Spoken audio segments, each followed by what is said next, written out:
साथियों, आज का जीवन टेक ड्रिवन होता जा रहा है और जो परिवर्तन सदियों में आते थे, वो बदलाव हम कुछ वर्षों में होते देख रहे हैं। कई बार तो कुछ लोग चिंता जताते हैं कि रोबोट्स कहीं मनुष्य को ही ना रिप्लेस कर दें।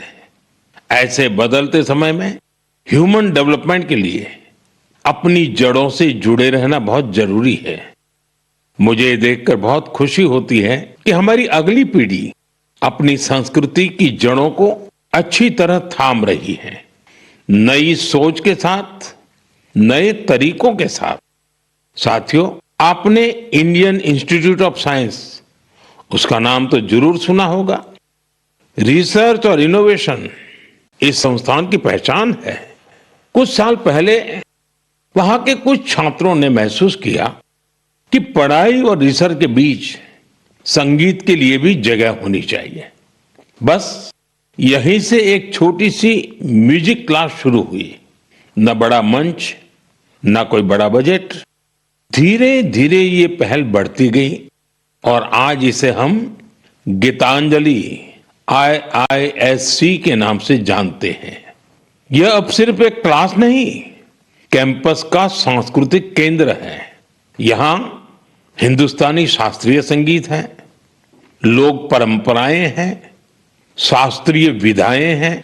छात्र यहां साथ बैठकर रियाज करते हैं, प्रोफेसर साथ बैठते हैं, उनके परिवार भी जुड़ते हैं।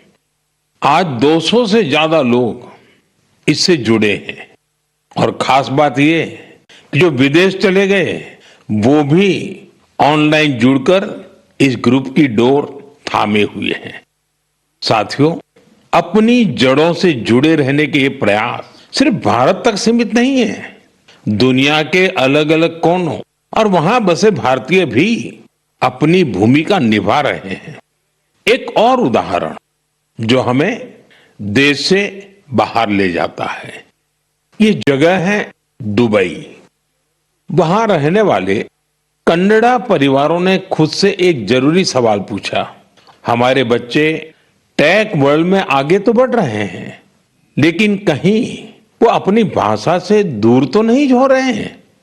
यहीं से जन्म हुआ कन्नड़ा पाठशाले का, एक ऐसा प्रयास जहां बच्चों को कन्नड़ा पढ़ना, सीखना, लिखना और बोलना सिखाया जाता है।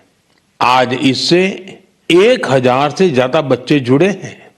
वाकई कन्नड़ा नाडु नुडी नम्मा हेम्मे, कन्नड़ा की भूमि और भाषा हमारा गर्व है। साथियों, एक पुरानी कहावत है, जहां चाह वहां राह। इस कहावत को फिर से सच कर दिखाया है मणिपुर के एक युवा मोइरांगथेम सेठ जी ने। उनकी उम्र 40 साल से भी कम है। श्रीमान मोइरांगथेम जी मणिपुर के जिस दूर सुदूर क्षेत्र में रहते थे, वहां बिजली की बड़ी समस्या थी। इस चुनौती से निपटने के लिए उन्होंने लोकल सॉल्यूशन पर जोर दिया और उन्हें ये सॉल्यूशन मिला सोलर पावर में।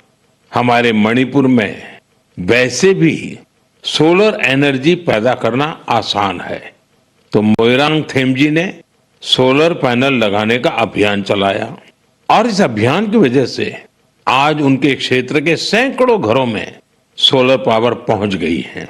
खास बात यह है कि उन्होंने सोलर पावर का उपयोग हेल्थ केयर और आजीविका को बेहतर बनाने के लिए किया है। आज उनके प्रयासों से मणिपुर में कई हेल्थ सेंटर्स को भी सोलर पावर मिल रही है। उनके इस काम से मणिपुर की नारी शक्ति को भी बहुत लाभ मिला है। स्थानीय मछुआरों और कलाकारों को भी इससे मदद मिली है।